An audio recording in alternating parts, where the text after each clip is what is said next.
And welcome back, everybody. Welcome to the Agency Story Fest. Yeah! Awesome. Thank you. So good to have you all here. So good to have so many new and familiar faces out there in the internet. Thank you so much for beaming in to watch Anna Yee's Something Borrowed, Something Brewed. Yeah. You can give it up. You can give it up out there at home too. Absolutely. Yes, thank you. A couple more thank yous before we get started. This play is written and performed by Anna Yee. Let's give her another round of applause. Yes. This play is directed by Teryl Thurman. Yes, Teryl Thurman. Doran Kanja is our stage manager. Yes. We had Ellie Humphreys do these lights, these beautiful lights, lighting our faces. And then Courtney Thompson did the marketing for this whole festival. So thank you, Courtney, getting everyone here. This is a festival. We had 2 shows last weekend. We have Anna's show tonight. I'm doing a show tomorrow night. And then we've got 2 more shows next weekend. So if you enjoyed tonight, make sure you tune in again tomorrow night, and then again next weekend. I think that's all I got. So. Question and answer. Oh yeah, I've got a couple more things. Thanks, Teryl. So this show will run 45 minutes with a 2-minute intermission in the middle to give you a little break. And at the end of the show, Anna's going to take a couple questions. So if you have any questions that pop up in your mind throughout the show, you can tap them or tap them into whatever you want into the chat in the Zoom, or you can wait till the end to send in a question or 2 if you have one. So thank you all again so much for being here, and let's give Anna one more round of applause for Something Borrowed, Something Brewed.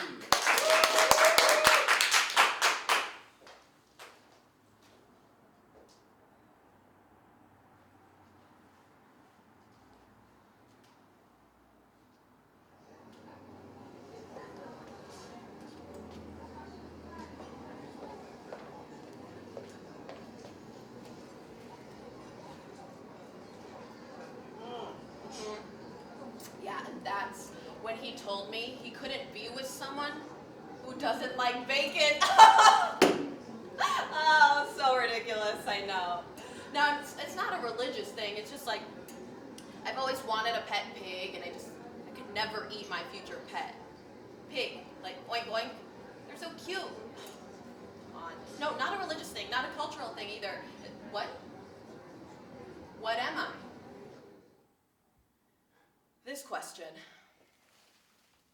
I get it a lot. Well, I am a human. I'm a woman. I am Anna Joy Yee, the daughter of Matthew and Vera Yee, and sister of David Yee. No, Piper, not yes, not yeah, Yee. Yee? What is that? Well, it's Asian. But you look Latina! I know, but I'm not. I do know some Spanish, though.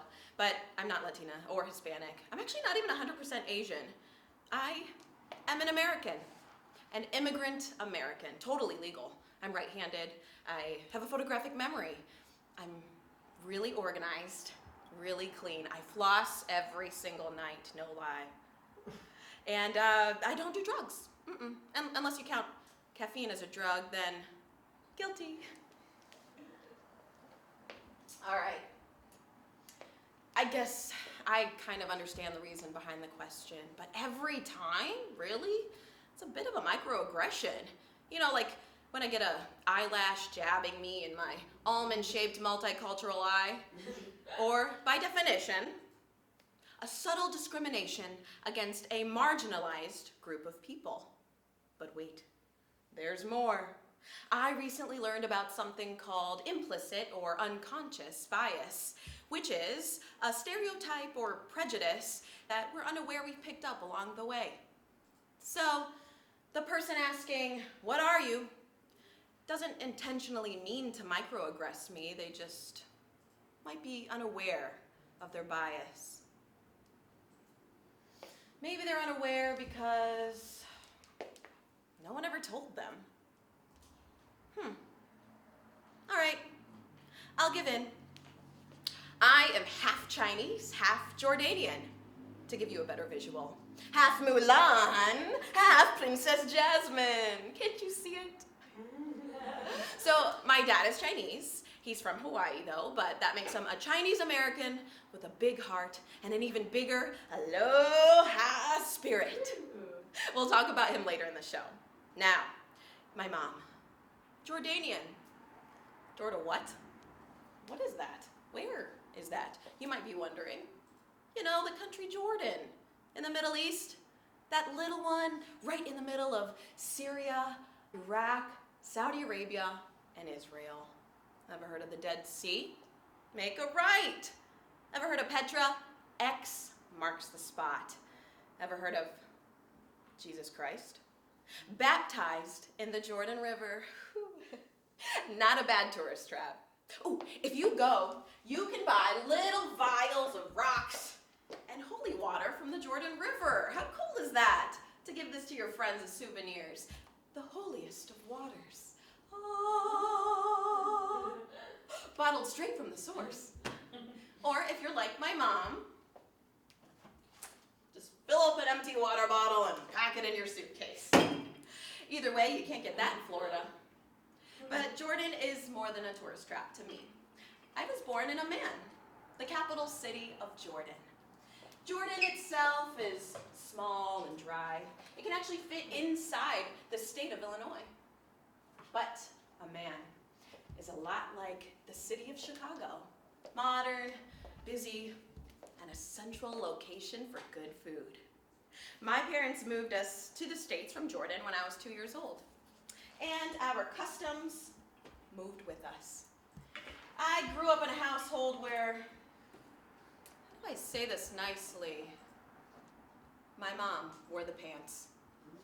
Thick, defined, wool blend pants, which made growing up kind of a itchy, uncomfortable, and scratchy experience, like my mom's pants. But to her credit, she was a foreigner to raising children in the United States.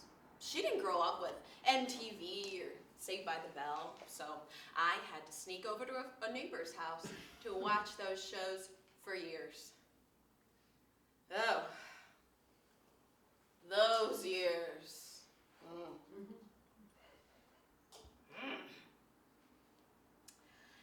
Dating was hard.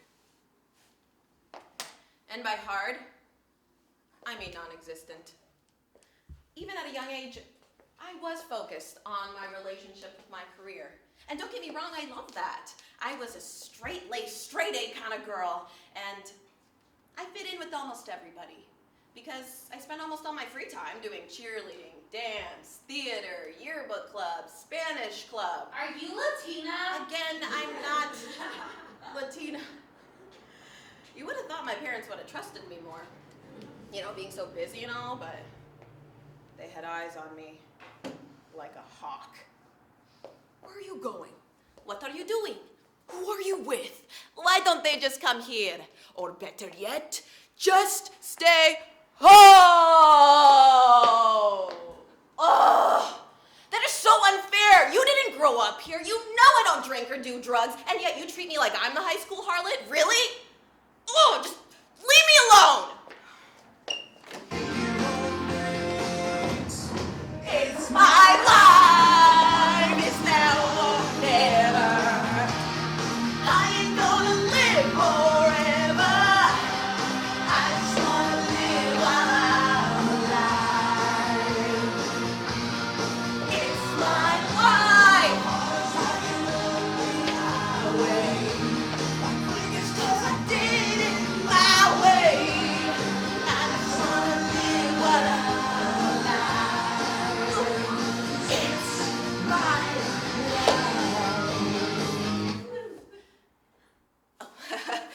oh, parents, am I right? What can I say? I'm a dreamer.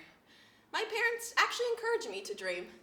They were dreamers themselves, but they just couldn't grasp the teenage American culture. I just wanted to fit in and be like everybody else here in Midwest America, you know, where we are. It wasn't my choice to move to the States, so was that so much to ask? Anna, Dinner is ready. Ooh. One thing I love about being Jordanian is the food. It's our love language. I remember my grandma always stuffing my face with food. Eat, you're too skinny. My teta and jiddo, my grandparents, they would visit us from Jordan for months at a time. I remember Teta. Well, Teta, she put the queen in Jordanian cuisine. That's right. She would have a mad breakfast spread ready for us every single morning before school. The usual croissants and fruit and cereals and stuff, but my favorite, freshly made falafel and hummus. They're both made of garbanzo beans. Garbanzo beans. The garbanzo bean. The garbanzo bean. AKA the chickpea. AKA the chickpea. AKA the universal bean. AKA the universal bean. Thank you, Teryl. Anytime. You can crisp it, snack it, boil on it, use it as a meat substitute, salad topping. The possibilities are endless. But crush them up and serve them with warm pita bread and hot tea. And you got them back up. Oh. When I think of comfort food, this is where I go to.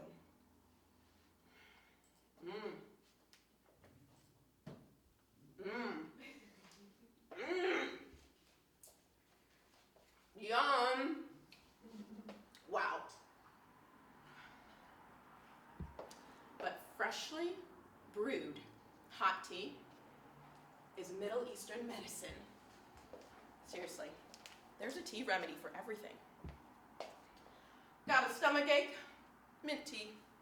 Feeling crampy? Ladies. Maramia, that's sage tea. And for everything else, there's Shay. Classic black tea, served in these tiny cups.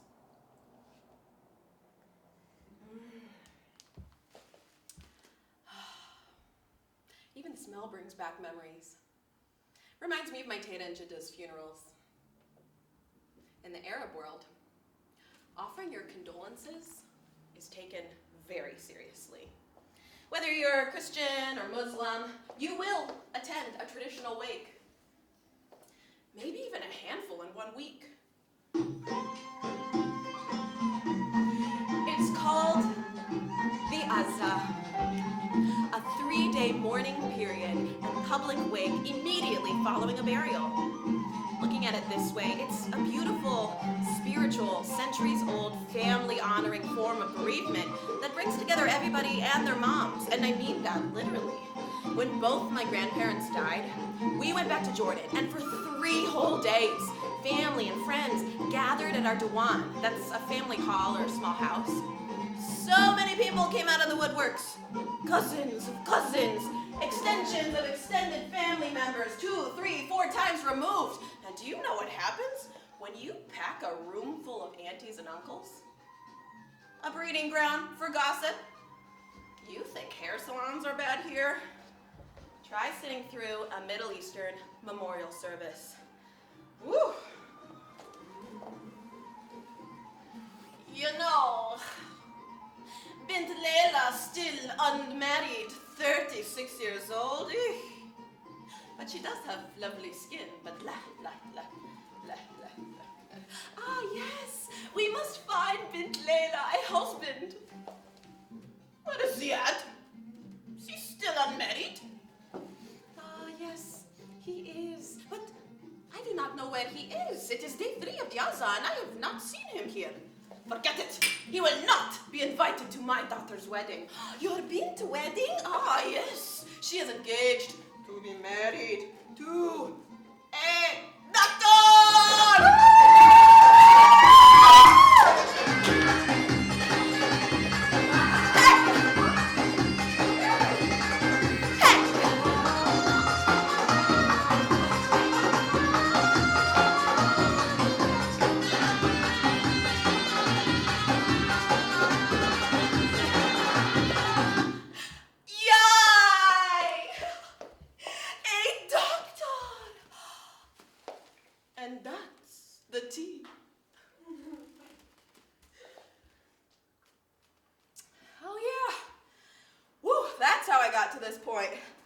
Ugh, caffeine.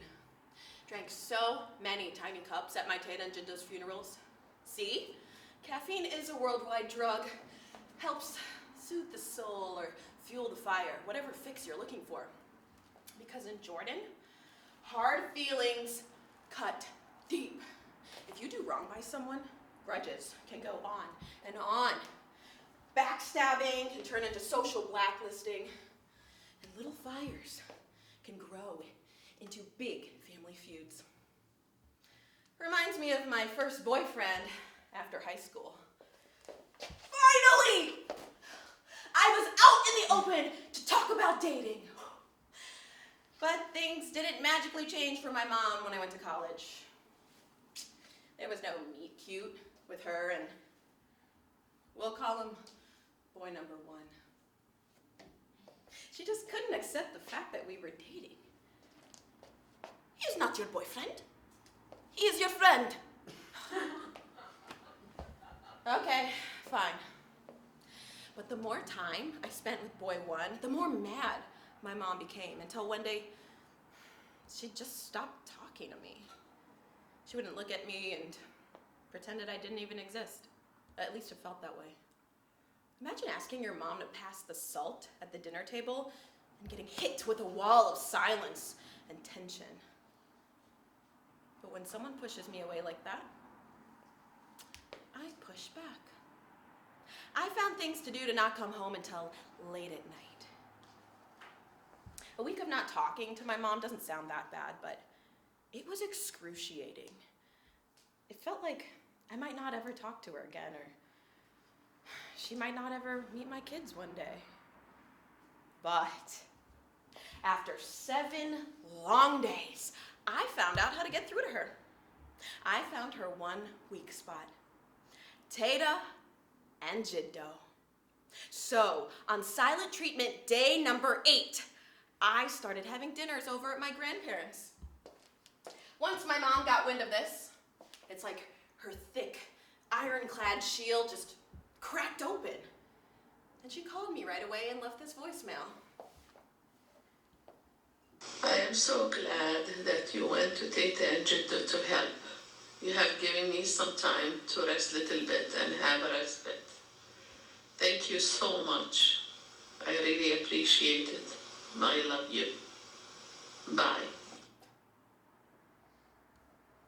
Oh, Mom. How can I stay mad at that? Looking back at it, I guess I can see why my mom was overprotective with me and boy number 1. He was a meat and potatoes kind of boy. And nothing screams offensive more to an Arab than not eating their food. That, and he wasn't very nice.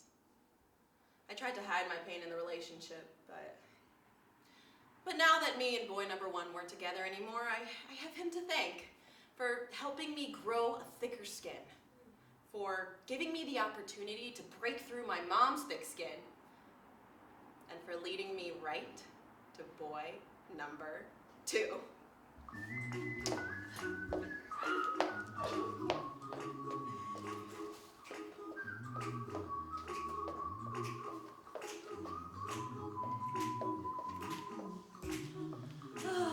Where boy 1 failed, boy 2 was his foil. Joy replaced anger, support replaced jealousy, and love replaced loss. Oh, we were a perfect match. I still smile thinking about such truly happy memories we shared.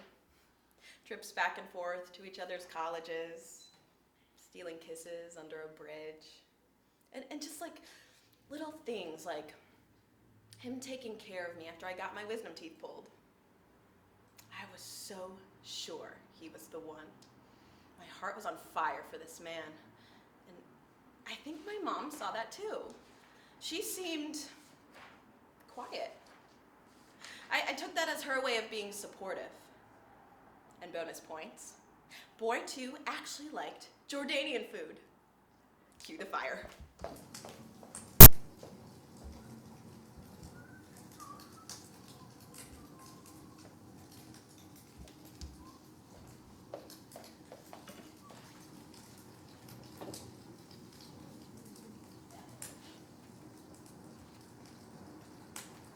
Longe go, across the vast deserts of North Africa and the rocky sands of the Middle East came trotting along groups of nomads called Bedouins. In Arabic, a Bedouin means desert dweller for food.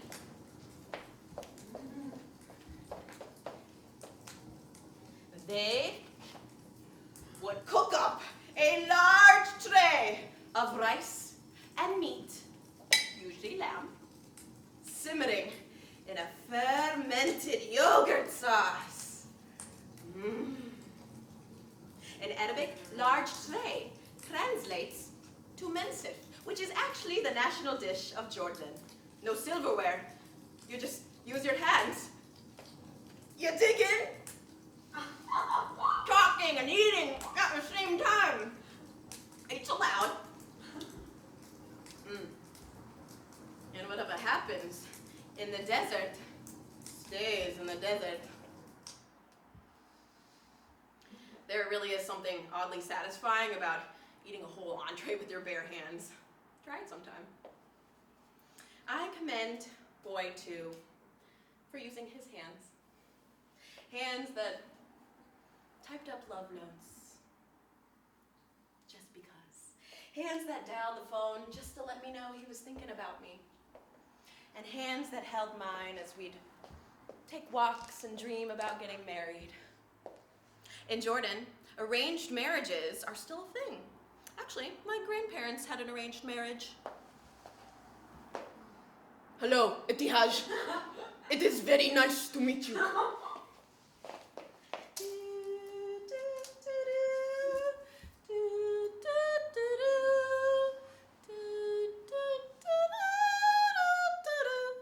I do.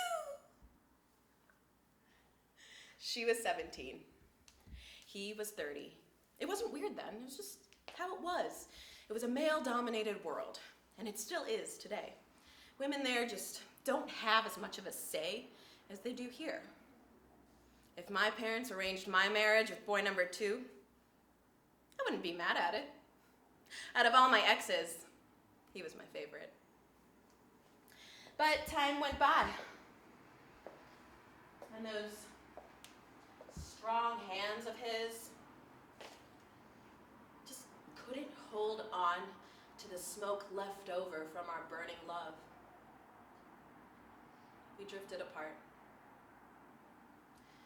And then he used those hands one last time to pick up the phone,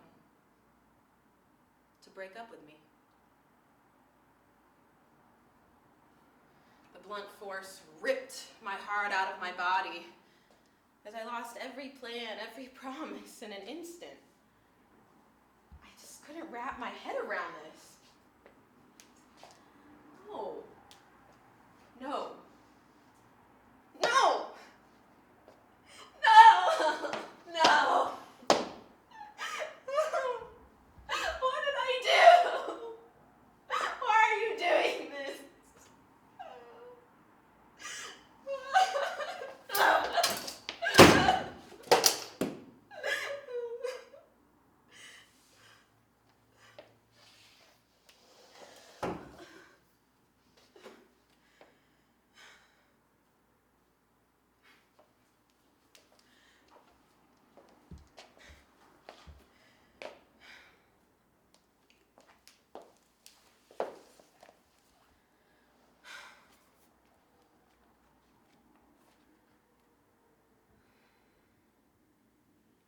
Trust in the Lord with all thy heart, and lean not unto your own understanding.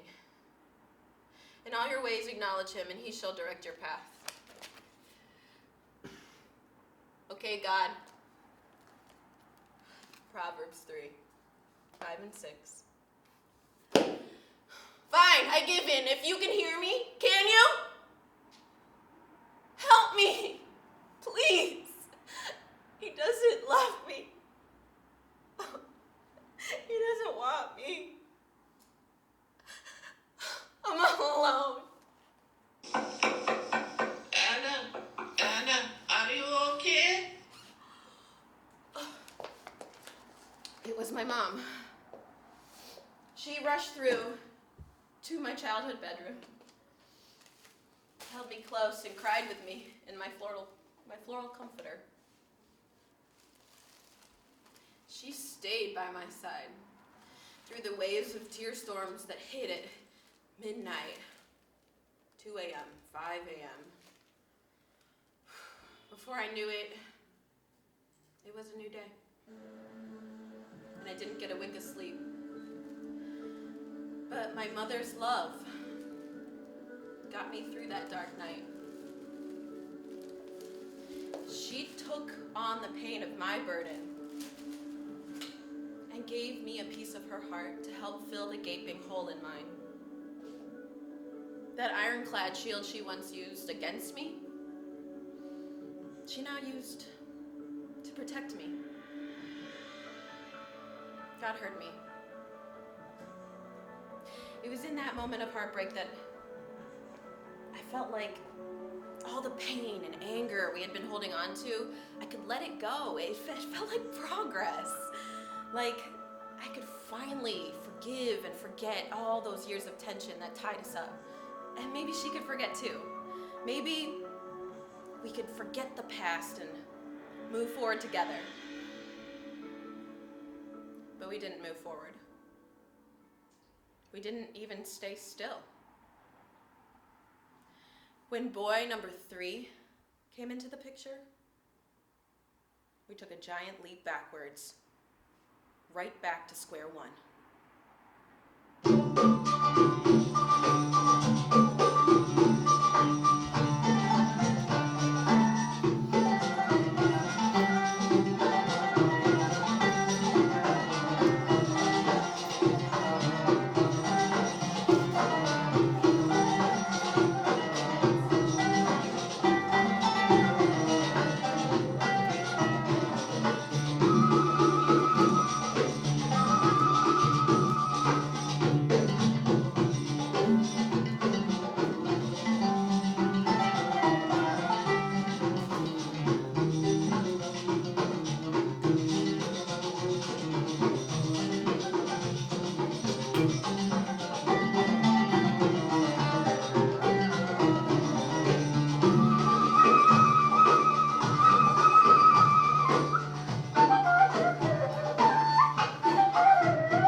Realized my mom had an accent until I started noticing how she pronounced certain words like antibiotics. She says antibiotics. If you have bacterial infection, you treat it with antibiotics. I remember saying antibiotics out loud in my 4th grade science class. I was quickly corrected. A part of me was embarrassed and angry. I wanted to blame it on my mom, but I didn't. I actually did the opposite. This was one of the first times that I didn't get mad at my mom. I got mad at other people.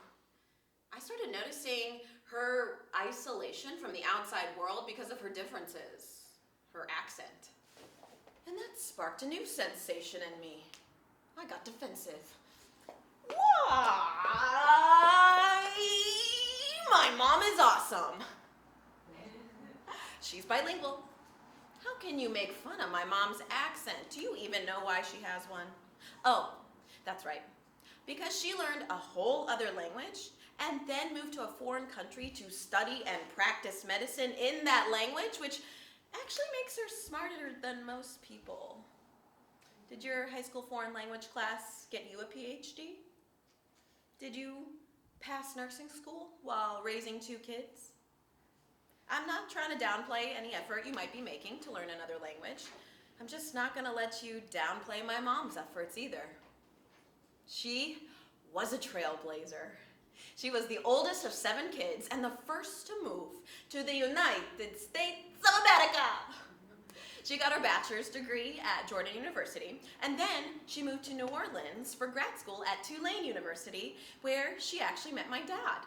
They were both studying public health there.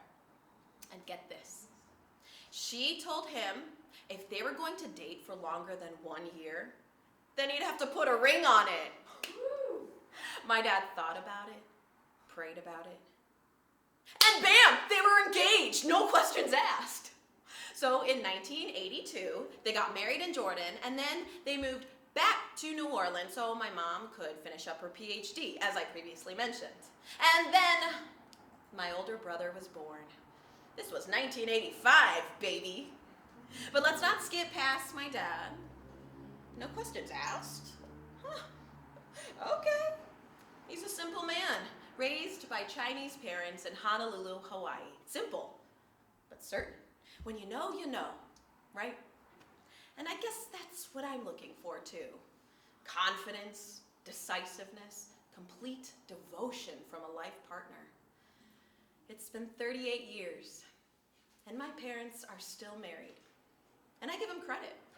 And I guess I could start to understand more why my mom reacted the way she did to my relationship with boy number 3. Oh, boy 3. We started as friends. We both loved music.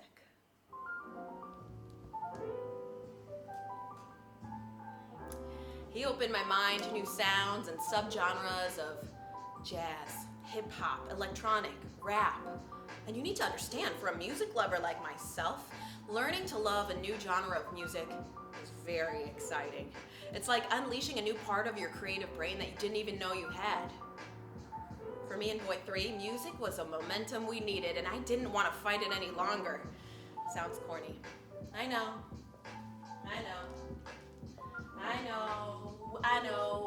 I got it, I want it, I need it. We live in an era where they get deleted. I'm wondering if I'm gonna make it, forget it, I'll take it. That record, I'll break it. These people, they love it, but I never covered. I just keep it going, that's why I be flowing. I'm already knowing this life that I'm living, don't know what I'm giving, and so I'm not to give in.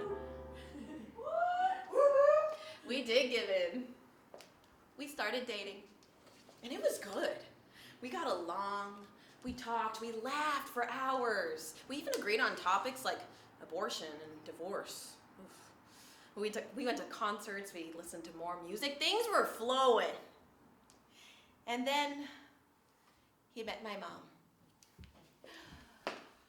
I was nervous. I didn't want her judgment or opinions. But I pushed aside those hard, reoccurring feelings because we were good in that arena now.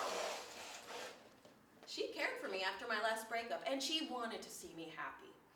And I was, with boy 3. So, I invited him over for dinner with my mom. So, how do you like the food?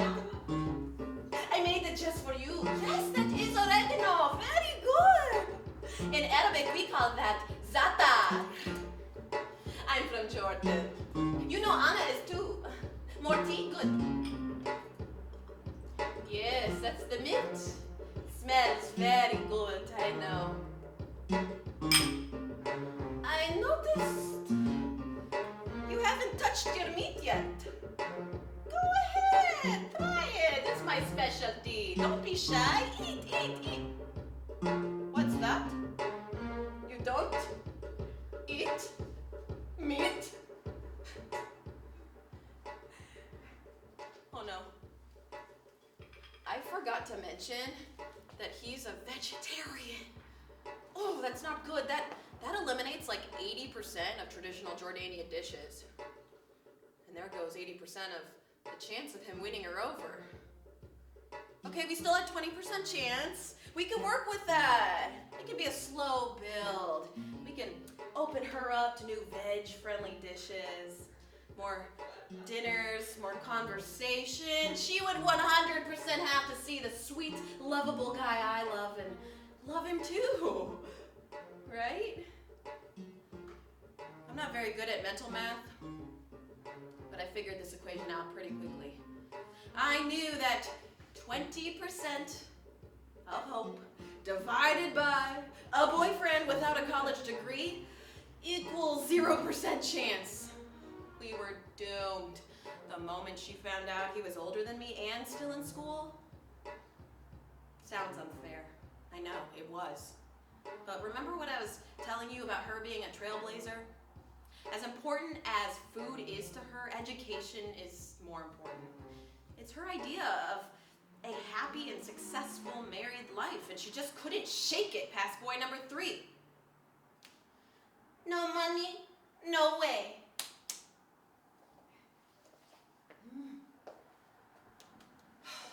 I thought time would make things get better, but they didn't. They got worse. I felt like I was in high school again. I had just moved to the city, away from home, and I was still living under my parents' emotional roof, 155 miles away.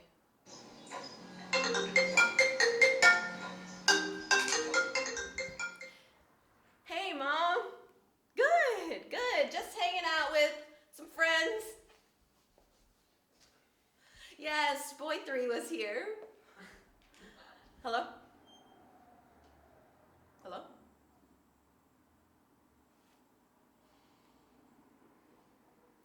This drug on for 2 years. It was a slow burn on me and my relationship. Could I have said that me and boy 3 would have lasted forever? I don't know. But I do know that my mom's unrelenting disapproval definitely played a huge part in cutting things short. And I was not okay with it. I felt like I had gone a million steps backwards, tripped on a rock, and fell into a deep, dark hole. I felt helpless. I didn't know how to deal. I just wanted to run away.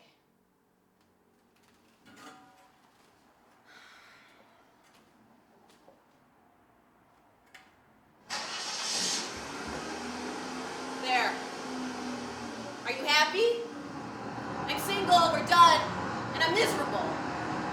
Why do you keep treating me like this? I'm a grown woman. I can't take it anymore. Maybe if I run my car into the rails, I won't have to feel this pain anymore. I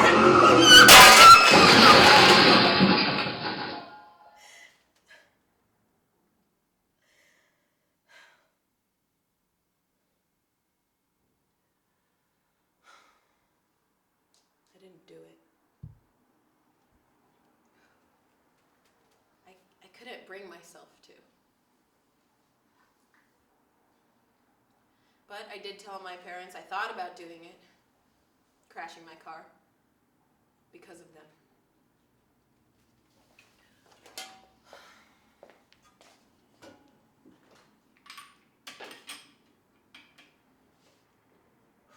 I really need you to work your magic right now.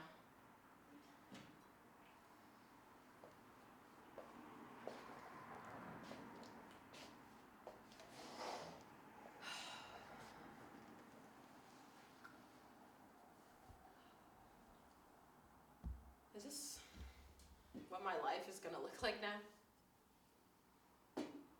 Will my mom ever be happy with who I choose to be with?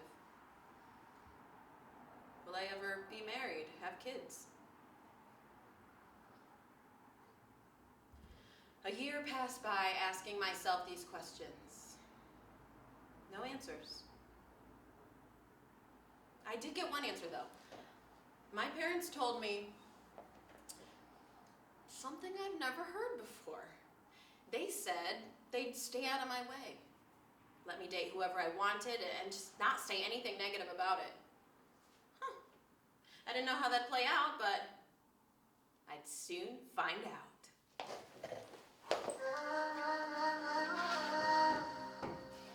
It was September. Southern California. The sun was hot and the fruit was ripe for picking. That's me. My Jordanian friend was getting married, and it was the event of the year. A wedding that would have given all the chatty aunties something to talk about. I mean, hundreds of guests, black tie, and tables of meat pies, baklava, Turkish delights, and my personal favorite, kanafe, which is basically a pastry made with lots of Arabic cheeses, soaked in a sugary syrup, served hot. I'm lactose intolerant, but I would suffer for this. Anyway, that was just the cocktail hour. Maybe it was the California sun. Maybe it was the cheese. Whatever it was, led me straight to boy number 4. We locked eyes, and it was all over. I was a snake caught in his trance. You could call it hypnotized. You could call it infatuated. You could call it obsessed. Something inside me was alive. I could feel that spark again. I was excited. Okay, I'll stop that. I was excited. And get this, boy 4 was 100% Jordanian.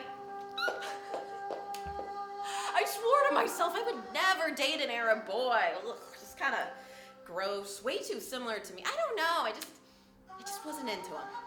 But there he was. And here I was, drooling over this golden boy. Things moved fast. 2 months later, he hopped on a plane to visit me in Chicago. We ate pizza, sushi, steak. We went skydiving, indoors, but still, our momentum could not be stopped. And then, my parents asked to FaceTime us.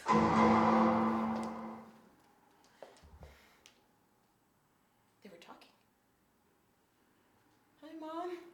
But not just any talking. He was talking to them in Arabic. Oh, my heart. Could this be it? Could I have found my, dare I say, husband? Could have all those years of fighting and tension with my mom have actually led us to this moment? I was convinced, so convinced, that I hopped on a plane to California and spent my birthday and New Year's in his bed. No, not like that. I stayed with his family, and they graciously gave me his room for the week, and that week was Jordanian bliss. We drank tea, ate hummus, we talked and bonded and played ping pong, and just as quickly as it all started, it ended. That week, I got back to Chicago. He dumped me. I know, right? It was a mystery. Literally no words, no explanation. Just left me cold and dry to cry myself to sleep again, asking myself, what went wrong once again? Bint Vera still unwed. We must find her a husband. She scared away Jordanian boy. What is wrong with her? She dreams too much, too many expectations. She will never be happy. So much for my American dream. You know, the one where the Chinese Jordanian girl gets the Jordanian boy she never knew she wanted, and they and their moms lived happily ever after. It's been 2 years and 3 days since me and boy 4 locked eyes under that summer sun. And I've been single ever since.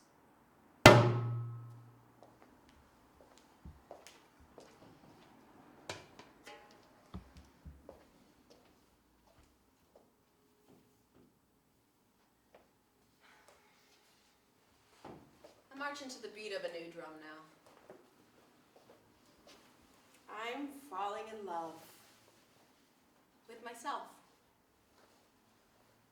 I'm becoming more and more comfortable just being little old mixed heritage me. The things I wanted to change about myself as a kid, I now want to highlight them. I want to look and sound different. I want to stand out. One of my biggest regrets in life is not learning Arabic fluently. So I've made a deal with my mom that after she retires from teaching nursing, she will teach me her language. And as for me and my mom, well, I'm learning to love her differences too. I see her in a new perspective. After me and boy 4 broke up, my mom suffered a heart attack and stroke in the middle of teaching one of her classes. I didn't find out about it until she called me a day or 2 later.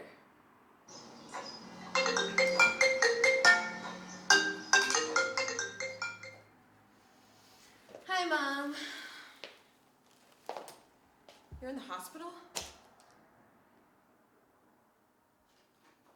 She went on and on about how she made it to the ER just in time. How she could have lost her speech and how she could have died. Her voice started to blur as the only thing I could hear loud and clear was my own thought, how much I would have missed her. Her accent, the arguing, even her overbearing attitude, all of that, it's better than nothing. It's better than having a mom who doesn't care or isn't involved at all. She was brave. She didn't tell me she was sick because she loves me.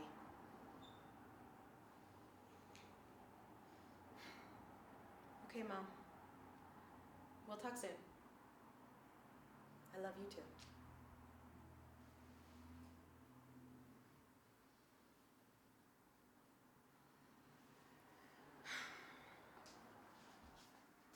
It's my turn to return the favor now. I gotta take care of her and hold her after her heartbreak. She's fragile. Underneath that cracked armor and those thick wool blend pants, she's just a human, longing to love and be loved, just like you, just like me, just like everybody else. And everything she's done for me, she's done out of love for me. Love makes me forget the bad things, the breakups, the mistakes, the hurt. Love gives me hope that I will find my husband one day. It makes me excited to make my parents grandparents one day. Love makes me who I am. And most importantly, love answers the question of what I am. I am the proud, single, evolving, loving, immigrant American daughter of a Chinese father and a Jordanian mother. And that's the tea.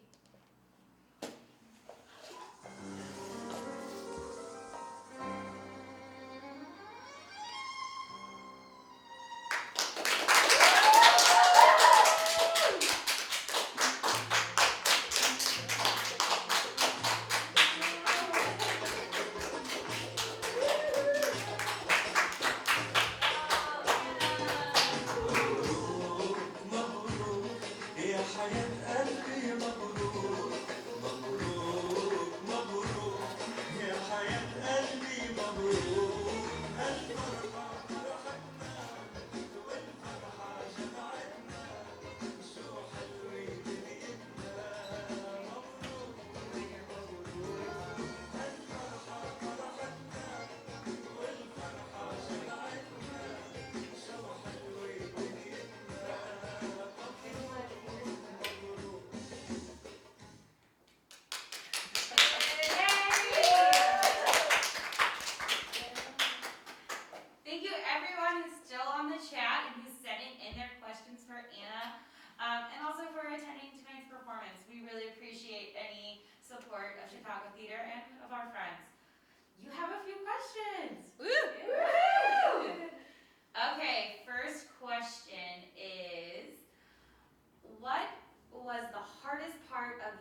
emotionally reliving everything. This was based off my life, and just like reliving some of the hard parts and allowing myself to like basically open up the wounds again. That took a while, but I think it's rewarding, and I hope it got the point across. We have an actual question from Great. the chat.